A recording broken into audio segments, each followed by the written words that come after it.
नमस्कार, यह क्लॉट का सेल्फ लर्निंग मॉड्यूल है। इस मॉड्यूल के द्वारा हम सीखेंगे क्लॉट के लिए मूल जानकारियों का संकलन, क्लॉट की कार्यविधि और उदाहरण पूर्व क्लॉट को कार्यान्वित करना एवं सामान्य गलतियों का परिहार।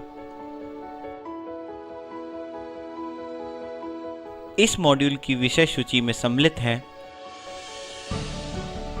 क्लॉट का परिचय, क्लॉट की शब्दावली, क्लॉट को कार्यान्वित करने के लिए मूल जानकारियाँ, डीटी इंजीनियर द्वारा कार्य के पूर्व की जाने वाली जांचें, क्लॉट के लिए अपेक्षित हार्डवेयर, ड्राइव की व्यवस्था और दिशा निर्देश, ड्राइव रूट का चयन एवं दिशा निर्देश, ड्राइव टेस्ट करते समय जरूरी जांचें, बैंड को लॉक की जाने वाली व्यवस्थाओं का परिदृश्य, long download, long upload, VoLTE short call, ping test 1800 megahertz पे, पिंग टेस्ट 2300 मेगाहर्ट्ज़ पे और अंततः ड्राइव टेस्ट करने के बाद के कार्यकलाप एवं क्लॉट के विफल होने के कारण।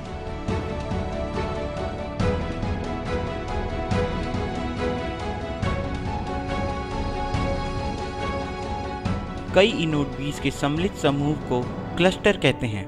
क्लॉट का उद्देश्य सिग्नल कवरेज को अनुकूलित करना, पीसीआई पॉल्यूशन को नियंत्रित करना, सिग्नल कवरेज का सामान्य वितरण और सभी मान्य केपीआईज को अनुग्रहित करना है। हम इस ट्रेनिंग द्वारा एक्सकेल का प्रयोग कर लॉग फाइल का संचय करना सीखेंगे।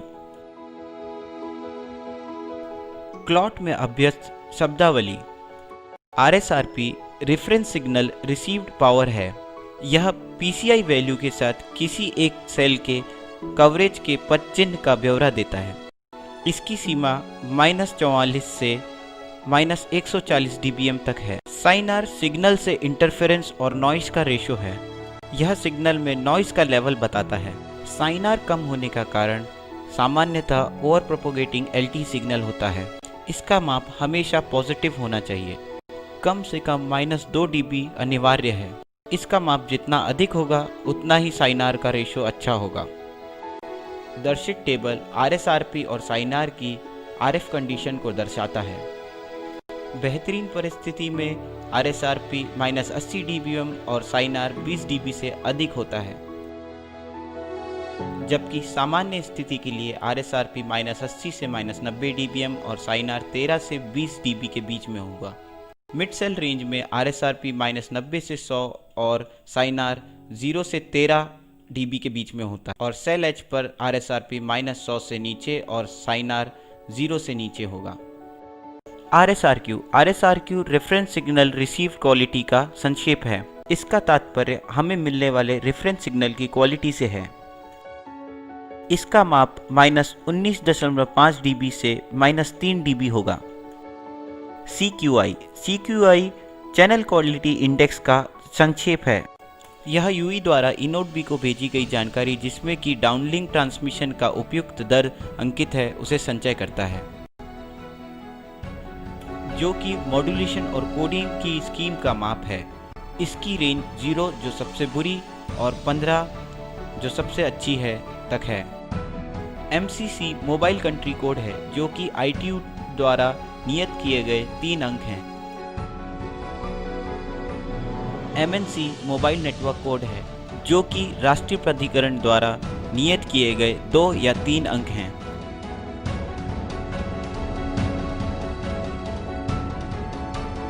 PCI फिजिकल सेल आइडेंटिटी है। यह LTE नेटवर्क में सेल्स को नामांकित करता है। इसकी रेंज 0 से 503 तक हो सकती है। EARFCN EUTRAN absolute radio frequency channel number है। यह LTE कैरियर की सेंट्रल फ्रीक्वेंसी को दर्शाता है।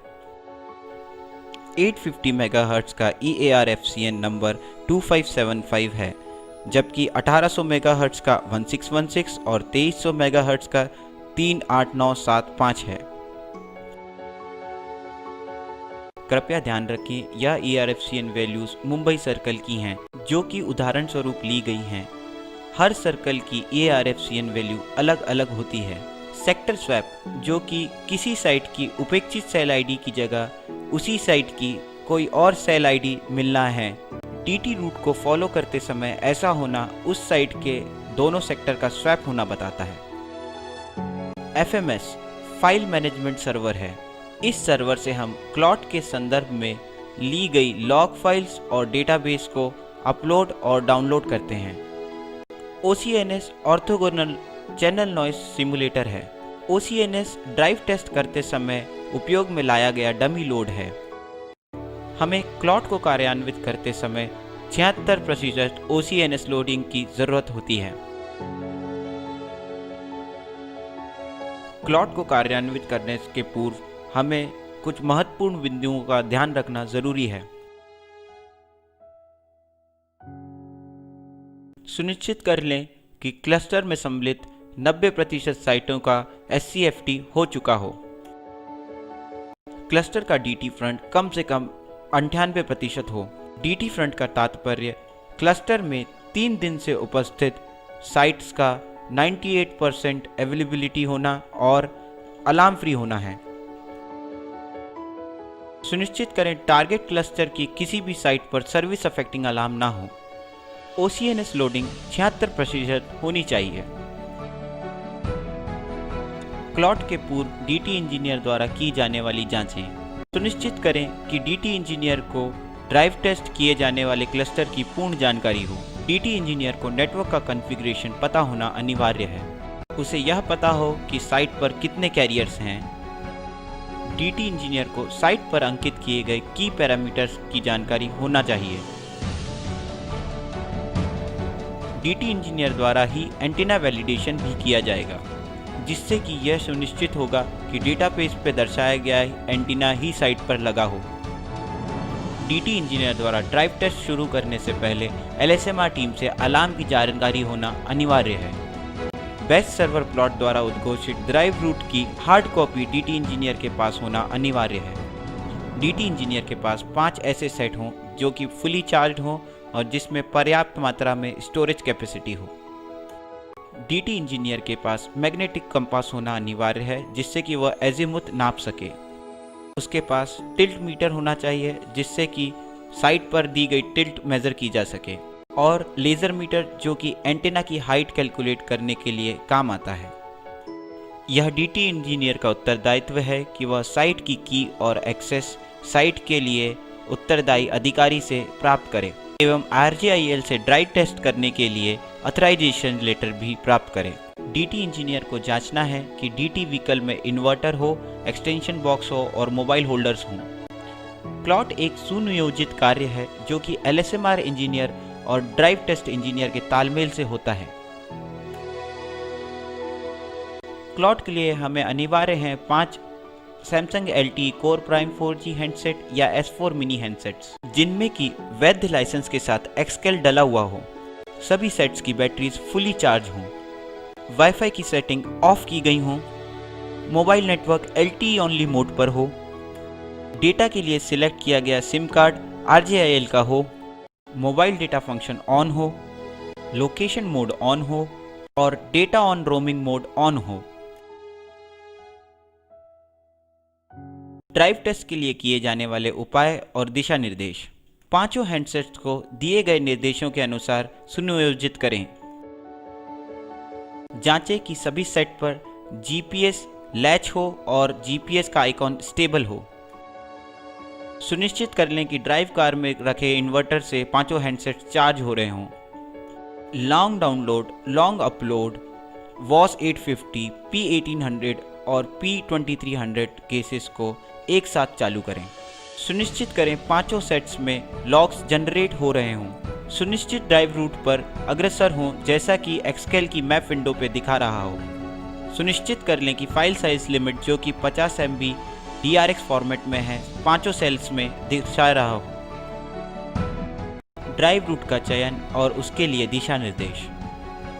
सुनिश्चित करें कि सारे सेक्टर्स उन इनोड B के जो कि क्लस्टर में सम्मिलित हैं आपके UE को सर्व कर रही हों। अगर क्लस्टर की किसी भी PCI को कवर ना किया जा सका हो तो उसका औचित्य बताएं और उसके लिए ज़रूरी अनुमोदन लें।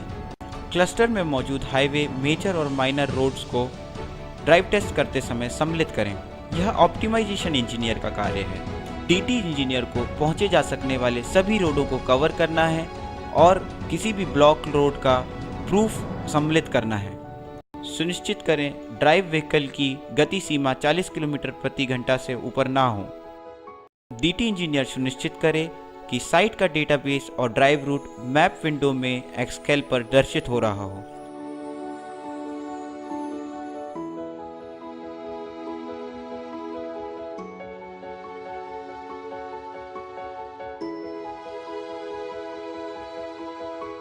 अगर ड्राइव रूट मैप विंडो पर नहीं दर्शित हो रहा हो तो इसकी जानकारी तुरंत ऑप्टिमाइजेशन इंजीनियर को आरएफ टीम के द्वारा देनी है और ड्राइव को तब तक स्थगित करना है जब तक यह जानकारी अपलोड ना हो जाए। ड्राइव रूट सभी पहुंची जा सकने वाली रोड्स को मिलाकर बनाया जाता है। अगर कोई रोड नहीं पहुंची जा सकती हो तो उसका स्नैपशॉट लेकर प्रूफ दें। ड्राइव टेस्ट के दौरान की जाने वाली महत्वपूर्ण जांचें। एलएसएमआर इंजीनियर से लगातार तालमेल बनाए रख डीटी इंजीनियर सुनिश्चित करे कि ड्राइव टेस्ट करते समय कोई अलार्म साइट पर उपस्थित ना हो। नहीं दर्शाए गए रूट्स की जानकारी दें। क्लॉट के सफल होने के लिए 100% रूट का कवर होना अनिवार्य है। अगर कोई हिस्सा कवर ना किया जा सका हो तो उसके लिए स्नैपशॉट देकर प्रूफ दें। सुनिश्चित करें कि कहीं पर सेक्टर स्वैपिंग ना हो रही हो।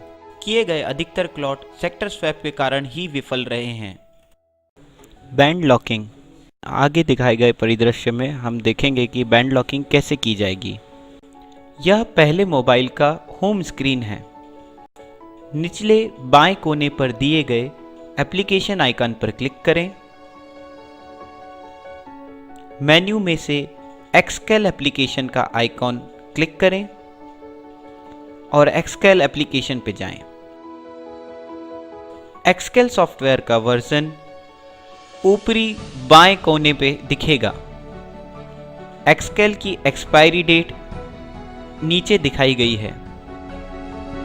सॉफ्टवेयर स्वतः ही एक नोटिफिकेशन देगा अगर हमारे पास संचय की गई पहले से कोई लॉक फाइल हो तो।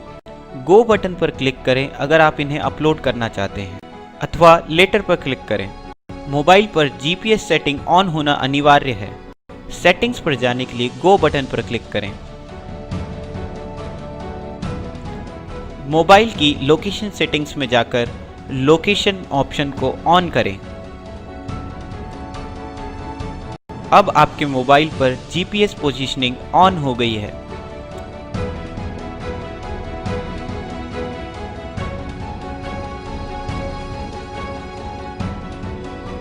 बैक बटन दबाकर एक्सकेल एप्लीकेशन पे वापस जाएं।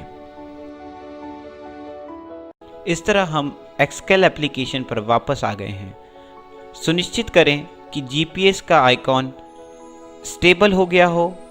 इसका मतलब है कि आपके सिस्टम पर जीपीएस लैच हो गया है। लॉग अपलोड बटन पर क्लिक कर हम लॉग फाइल्स अपलोड कर सकते हैं। जीपीएस आइकन का ग्रीन और स्टेबल होना जीपीएस का लैच होना दर्शाता है। यह वैल्यू एक्सकेल का यूजर लाइसेंस नंबर दर्शाती है। यह फील्ड हमारे मोबाइल की फ्री स्पेस को ज्ञात कराता है। RAT radio access technology show करता है। हम देख सकते हैं कि हम LTE टेक्नोलॉजी यूज कर रहे हैं। ऑपरेटर फील्ड मोबाइल ऑपरेटर का नाम दर्शाता है। MCC mobile country code field है। इंडिया के लिए MCC 405 है। MNC मोबाइल नेटवर्क कोड है। यहाँ पर दर्शाया गया मोबाइल नेटवर्क कोड 858 है। सेट फील्ड मोबाइल की स्टेट बताता है। EARFCN EUTRA absolute radio frequency channel number है। यह 850 मेगाहर्ट्ज के लिए 2575 होगा, 1800 मेगाहर्ट्ज के लिए 1616 होगा और जैसा कि दर्शाया गया है यह 2300 मेगाहर्ट्ज के लिए है 38975।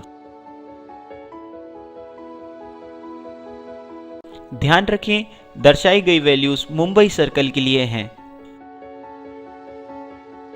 डीटी इंजीनियर को सुनिश्चित करना है कि उसे EARFCN वैल्यू सही मिल रही हों। PCI साइट की फिजिकल सेल आइडेंटिटी को दर्शाता है। डीटी इंजीनियर सुनिश्चित करे ड्राइव टेस्ट के दौरान सारे सेल जिस साइट पर लैच हों उसी साइट की पीसीआई वैल्यू दर्शा रहा हो। अगर ऐसा नहीं है तो ऑप्टिमाइजेशन इंजीनियर को सेक्टर स्वैप की जानकारी दें। आरएसआरपी रेफरेंस सिग्नल रिसीव्ड पावर है। इसकी वैल्यू -44 से -140 dBm तक हो सकती है। साइट के पास यह वैल्यू -80 dBm के आसपास और सेल एज पे -100 dBm के आसपास होनी चाहिए। RSRQ field reference signal received quality बताता है। इसकी वैल्यू -19.5 टू -3 dB हो सकती है। TX पावर फील्ड आपके हैंडसेट की ट्रांसमिशन पावर बताता है। इसकी वैल्यू मैक्सिमम 23 dBm तक हो सकती है।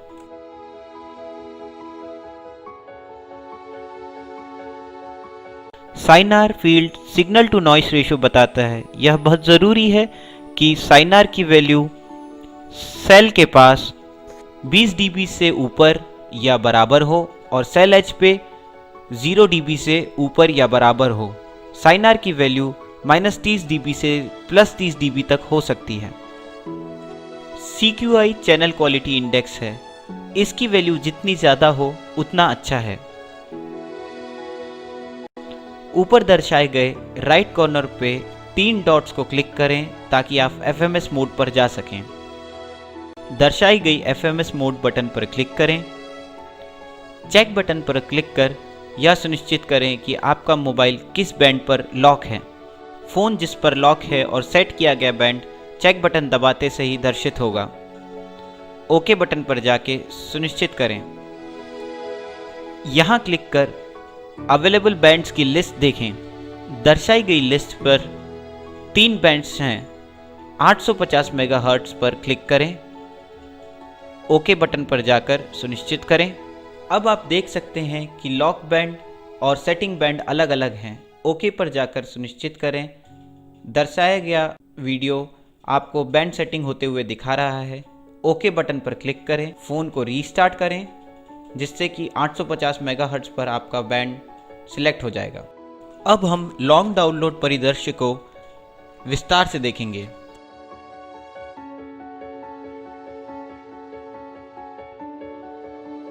निचले दाएं एप्लीकेशन आइकॉन पर क्लिक करें।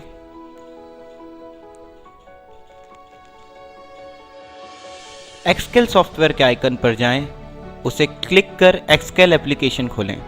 ऊपर दिए गए दाएं हाथ के 3 डॉट वाले आइकॉन पर क्लिक करें और FMS मोड में जाएं। FMS मोड पर क्लिक करें। चेक बटन पर क्लिक कर सुनिश्चित करें कि आपका फ़ोन 850 मेगाहर्ट्ज़ पर लॉक है। GPS वैल्यू बटन पर क्लिक कर मैप पर जाएं।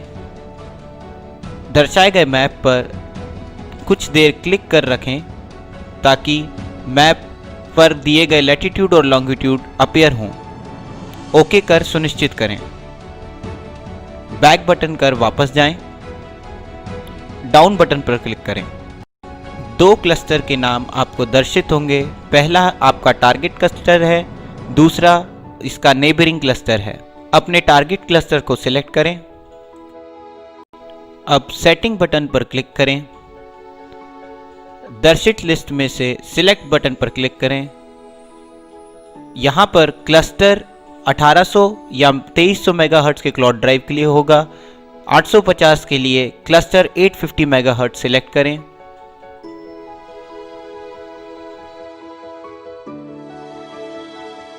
साइकिल टाइप के आगे दिए गए सिलेक्ट बटन को क्लिक करें और साइकिल काउंट सिलेक्ट करें। अगर यह क्लॉट की पहली ड्राइव है तो ये C1 होना चाहिए। सिर्फ दूसरी ड्राइव जो कि पहली ड्राइव ऑप्टिमाइज़र के द्वारा अप्रूव होने के बाद की जाएगी तब यह वैल्यू C2 होगी।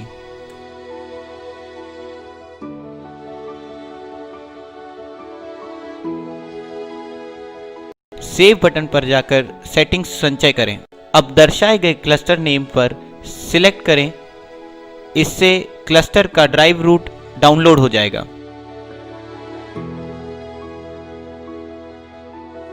इसके पश्चात सिनेरियो बटन पर क्लिक करें और LDL सिलेक्ट करें।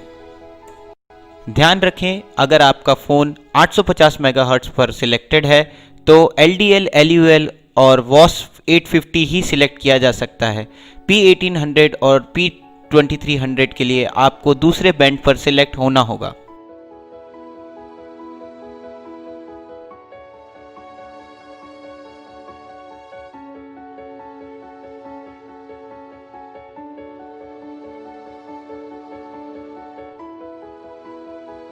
ओके बटन पर क्लिक कर अपना चयन सुनिश्चित करें।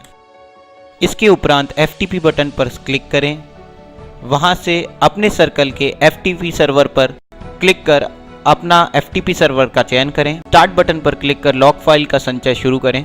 दर्शाई गई विंडो में हम LDL परिदृश्य की विवरण देख सकते हैं, जैसे कि फ़ोन 850 मेगाहर्ट्ज़ पे लॉक है, GPS का स्टेटस लॉक है, जहां की हम लैटिट्यूड्स और लॉन्गिट्यूड देख सकते हैं। FTP कनेक्शन सक्सेस है। DT इंजीनियर सुनिश्चित करे कि FTP कनेक्शन बार बार फेल ना हो रहा हो। इस स्थिति में ऑप्टिमाइजेशन इंजीनियर को सूचित करें। विंडो में दर्शित RSRP सेक्शन आपको RSRP वैल्यू बताता है। यह थ्रेशोल्ड से नीचे नहीं जानी चाहिए। इसके उपरांत थ्रोपुट सेक्शन आपको डाउनलिंक थ्रोपुट बताता है, जो कि एक थ्रेशोल्ड वैल्यू के बिलो नहीं जाना चाहिए। अगर दर्शाई गई दोनों वैल्यूज में से कोई भी थ्रेशोल्ड वैल्यू के नीचे जाती है तो ऑप्टिमाइजेशन इंजीनियर को सूचित करें। इसके उपरांत यहाँ हम क्लस्टर में दी गई सारी PCIs का काउंट देख सकते हैं और कितनी PCIs टेस्ट हुई हैं वो भी। डिटेल व्यू बटन पर क्लिक कर हम क्लस्टर में उपस्थित सारी PCIs की वैल्यू को चेक कर सकते हैं। क्लोज बटन पर जाकर डिटेल व्यू को बंद करें। लॉग फाइल का संचय बंद करने के लिए ऑटो कॉल स्टॉप बटन को क्लिक करें। अगर आपकी ड्राइव पूरी हो चुकी है तो कंप्लीट बटन पर क्लिक करें। अगर आप ड्राइव ख़त्म नहीं कर सकेंगे तो इन प्रोग्रेस पर क्लिक करें। और अगर आप लॉग फाइल का संचय बंद करना चाहते हैं या संचय की गई लॉग फाइल्स को डिस्कार्ड करना चाहते हैं तो कैंसिल पर क्लिक करें। यह लॉन्ग डाउनलोड परिदृश्य का उदाहरण स्वरूप प्रदर्शन है।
अब हम लॉन्ग अपलोड परिदृश्य को देखेंगे। लॉन्ग अपलोड परिदृश्य में हमें सारी सेटिंग्स वैसे ही करनी है जैसे कि हमने लॉन्ग डाउनलोड के लिए की थी।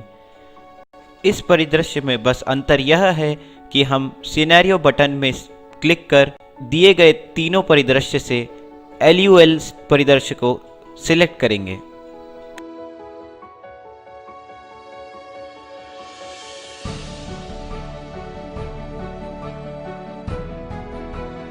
दर्शित विंडो में सिनेरियो भाग के सामने दी गई बटन को क्लिक करें। इसमें से LDL की जगह LUL परिदृश्य को सिलेक्ट करें।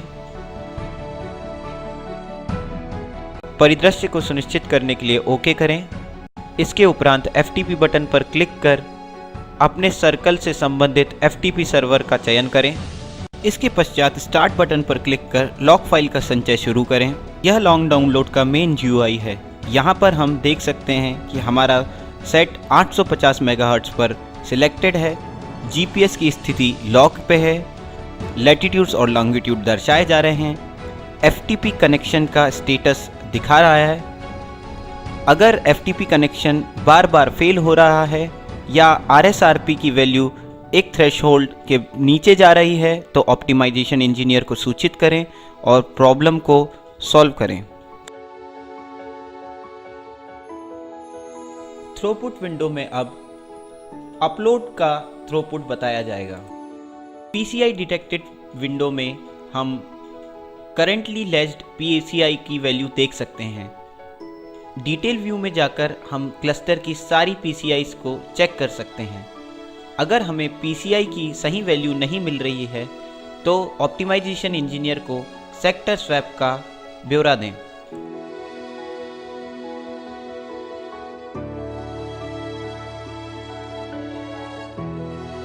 लॉग फाइल का संचय रोकने के लिए ऑटो कॉल स्टॉप पे क्लिक करें। अगर आपने ड्राइव कंप्लीट कर ली है तो कंप्लीट बटन पर क्लिक कर लॉग अपलोड करें। अगर ड्राइव कंप्लीट नहीं हुई है तो इन प्रोग्रेस बटन पर क्लिक कर नेक्स्ट ड्राइव चालू करें। अगर आप लॉग फाइल्स का संचय रोक कर उसे डिस्कार्ड करना चाहते हैं तो कैंसिल बटन पर क्लिक कर लॉग फाइल को डिस्कार्ड करें। वॉस 850 परिदृश्य का विवरण इस प्रकार है। वॉस वोल्टी शॉर्ट कॉल है। वॉस 850 की सेटिंग्स लॉन्ग डाउनलोड की सेटिंग्स की तरह ही की जाएंगी। वॉस 850 परिदृश्य के लिए सेटिंग्स को उसी तरह दोहराएं जिस तरह LDL सिनेरियो के लिए की गई थी। सिनेरियो के सामने दिए गए बटन को क्लिक कर वॉस 850 ऑप्शन को सिलेक्ट करें।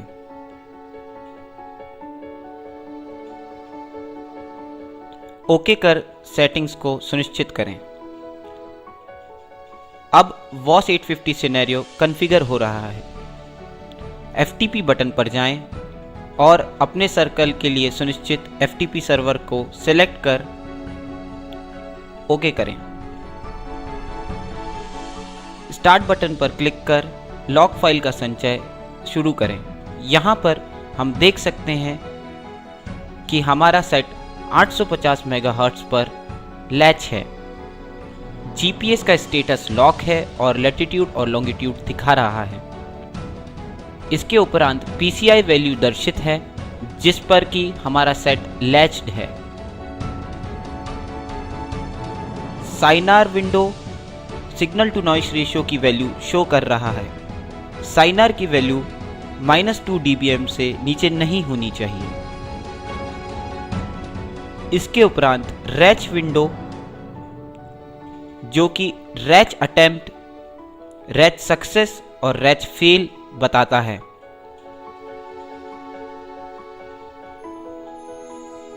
इसके उपरांत अटैच विंडो में हमें सेट का नेटवर्क से अटैच होना बताया जाता है।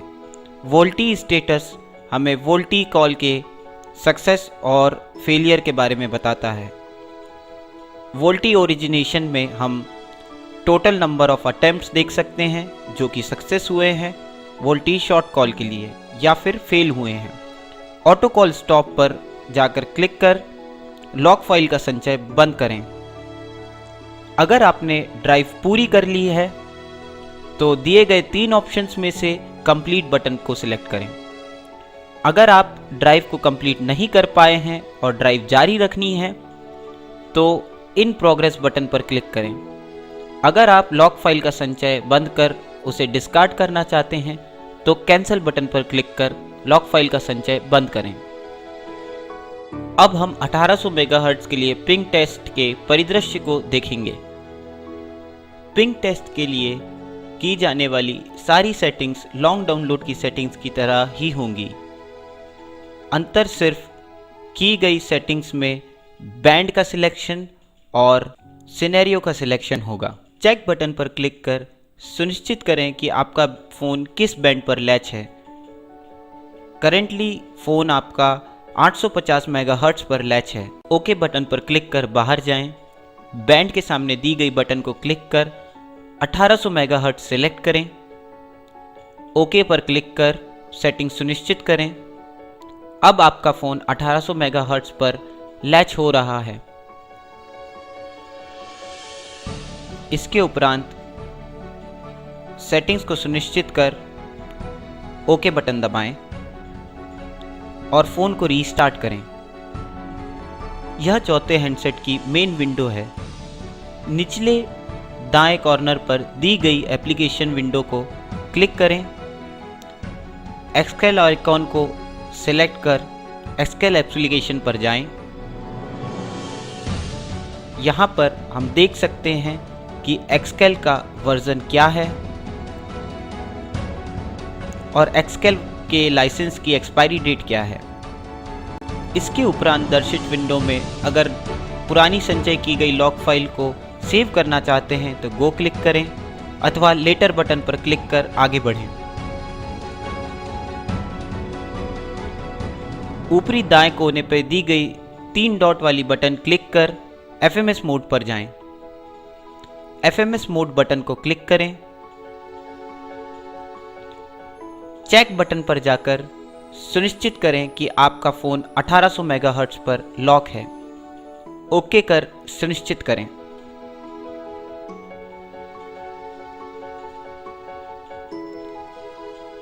GPS वैल्यू बटन पर क्लिक कर मैप दर्शित करें।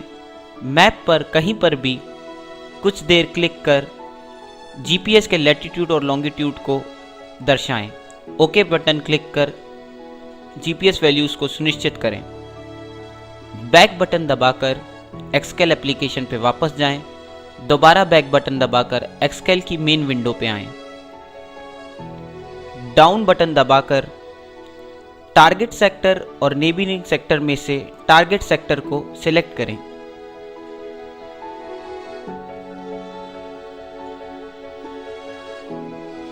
टारगेट सेक्टर सिलेक्ट करने के बाद सेटिंग बटन पर जाएं। सिलेक्ट टाइप के सामने दी गई सिलेक्ट बटन को क्लिक कर क्लस्टर पर किए जाने वाले कार्य का चयन करें। क्लस्टर 1800 और 2300 मेगाहर्ट्ज के लिए है। क्लस्टर 850 मेगाहर्ट्ज 850 मेगाहर्ट्ज के क्लॉड ड्राइव के लिए है। क्लस्टर 850 को सिलेक्ट करें। साइकिल टाइप में जाकर साइकिल काउंट सिलेक्ट करें। अगर आप पहली बार ड्राइव कर रहे हैं तो यह काउंट 1 होगा। अगर आप दूसरी बार ड्राइव कर रहे हैं तो यह काउंट प्लस बटन दबाकर C2, 3 या 4 भी कर सकते हैं। ओके बटन दबाकर साइकिल काउंट को सुनिश्चित करें।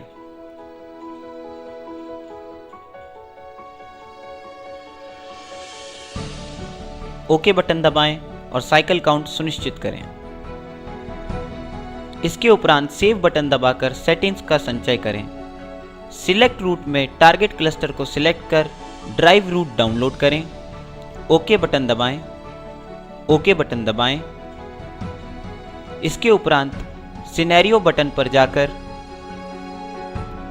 P1800 को सिलेक्ट करें। यह पिंग टेस्ट 1800 को सिलेक्ट करने की विधि है। ओके बटन दबाकर सुनिश्चित करें। FTP बटन पर क्लिक कर अपने सर्कल के दिए गए FTP सर्वर का चयन करें। यहाँ पे हमने मुंबई 2 FTP सर्वर का चयन किया है उदाहरण स्वरूप। इसके उपरांत स्टार्ट बटन पर जाकर लॉग फाइल का संचय शुरू करें।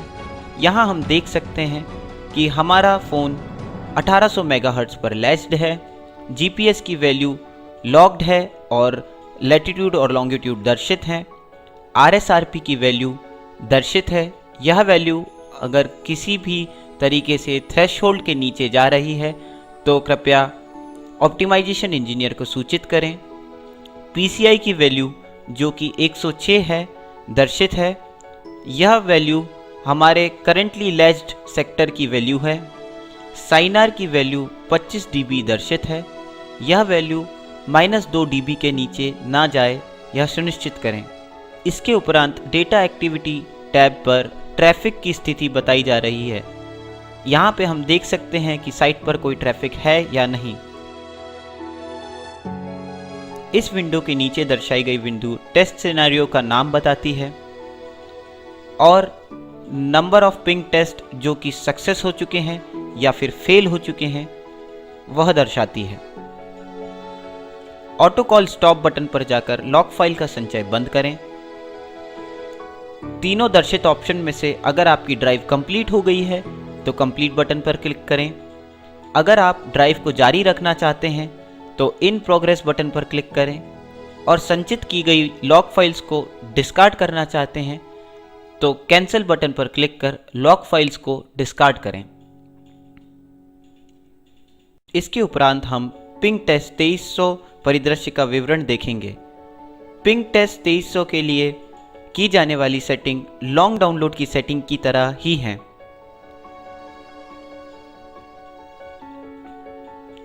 चेक बटन पर जाकर क्लिक कर आपके मोबाइल का करंट बैंड चेक करें। यह दर्शित है कि बैंड 1800 मेगाहर्ट्ज़ सिलेक्टेड है।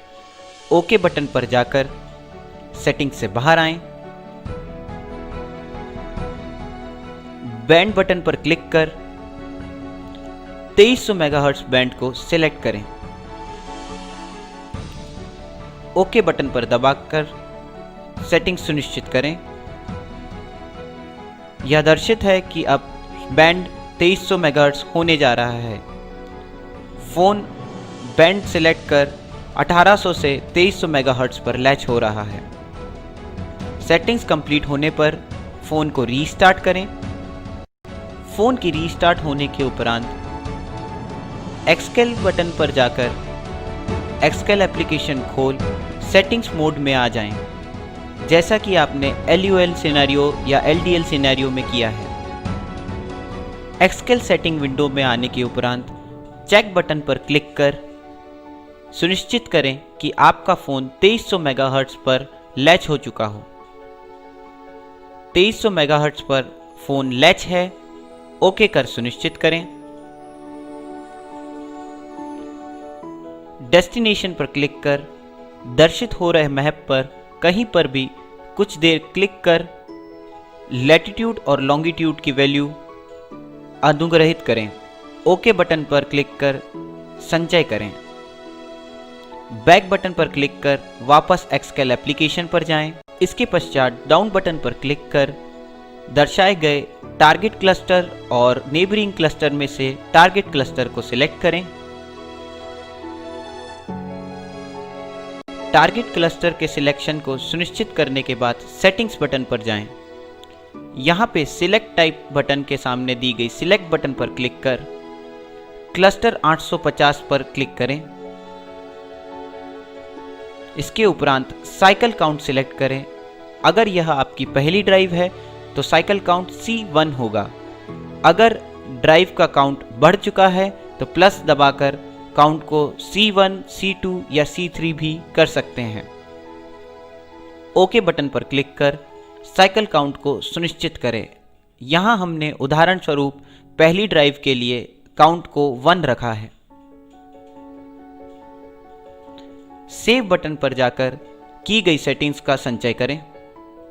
इसके उपरांत सिनेरियो बटन पर जाकर P2300 का सिलेक्शन करें। ओके कर सिनेरियो सुनिश्चित करें। FTP बटन पर क्लिक कर आपके सर्कल में उपयुक्त FTP सर्वर का चयन करें और स्टार्ट बटन पर जाकर P2300 टेस्ट ऑन करें। यहाँ दर्शित है कि हम फ़ोन के द्वारा 2300 मेगाहर्ट्ज़ पर लैस्ड हैं। जीपीएस का स्टेटस लॉक है और लैटिट्यूड और लॉन्गिट्यूड दर्शाए जा रहे हैं। आरएसआरपी की वैल्यू दर्शित है। डेटा एक्टिविटी में साइट पर ट्रैफिक दिखाया जा रहा है। इसके नीचे दर्शित मैप विंडो बहुत ज़रूरी है। सुनिश्चित करें कि ड्राइव टेस्ट इंजीनियर दर्शाए गए रूट को पूरी तरह कवर कर रहा हो। अगर कोई भी त्रुटि पाई जा रही हो या ड्राइव टेस्ट रूट पूर्ण तरह कंप्लीट ना किया जा सकता हो तो कृपया ऑप्टिमाइजेशन इंजीनियर को तुरंत नोटिफाई करें। यह विंडो ड्राइव टेस्ट का कंप्लीशन परसेंटेज भी बताता है। इसके उपरांत दर्शाई गई विंडो में पिंग टेस्ट के लिए सक्सेसफुल कॉल और अनसक्सेसफुल कॉल दर्शाए गए हैं। ऑटो कॉल स्टॉप बटन को क्लिक करें और अगर ड्राइव कंप्लीट हो चुकी है तो कंप्लीट बटन पर क्लिक कर लॉग्स को संचय करें। अगर आप ड्राइव जारी रखना चाहते हैं तो इन प्रोग्रेस बटन पर क्लिक करें। अगर आपको संचय किए हुए लॉग्स को डिस्कार्ड करना है या रीड्राइव करना है तो कैंसिल बटन पर जाकर लॉग फाइल को डिस्कार्ड करें। ड्राइव टेस्ट पूर्ण होने के बाद की जाने वाली गतिविधियां। ड्राइव टेस्ट पूर्ण होने के उपरांत ड्राइव टेस्ट इंजीनियर, सोलपार मैनेजर, सैमसंग आरएफ लीड और एलएसएमआर इंजीनियर को कार्य के पूर्ण होने की जानकारी देगा। सुनिश्चित करें कि लॉग फाइल्स एफएमएस सर्वर पर अपलोड हो चुकी हों। Drive test engineer approval process को कंप्लीट करे अगर निश्चित ड्राइव रूट को पूरी तरह से कवर ना किया जा सका हो। ड्राइव टेस्ट के सही तरीके से पूर्ण होने के बाद डीटी इंजीनियर सुनिश्चित करे कि एलएसएमआर इंजीनियर से बात कर 76% OCNS लोडिंग हटा दी जाए और स्मार्ट शेड्यूलर्स फंक्शन स्टार्ट किया जाए। एलएसएमआर इंजीनियर द्वारा किए जाने वाले कार्य की पूर्णता की जानकारी मिलने तक डीटी इंजीनियर को साइट पर ही प्रतीक्षा करना है। सोलपार इंजीनियर सोलपार मैनेजर के द्वारा सैमसंग आरएफ लीड को ड्राइव टेस्ट की पूर्णता की जानकारी देगा। क्लॉट के फेल होने के मुख्य कारण इस प्रकार हैं। पहला कारण मिसिंग रूट हो सकता है। इसके अनुसार ड्राइव रूट को पूरी तरीके से कंप्लीट ना किया जाना है। पहली ड्राइव के उपरांत ऑप्टिमाइजेशन टीम द्वारा दिए गए रिकमेंडेशन को अगर फॉलो नहीं किया गया है, जो कि दूसरी ड्राइव करने से पहले करना है, तो क्लॉट फेल हो जाएगा। Sector swap. अगर डीटी इंजीनियर ड्राइव के समय सेक्टर स्वैप को नहीं पहचान पाता है तो क्लॉट फेल हो जाएगा।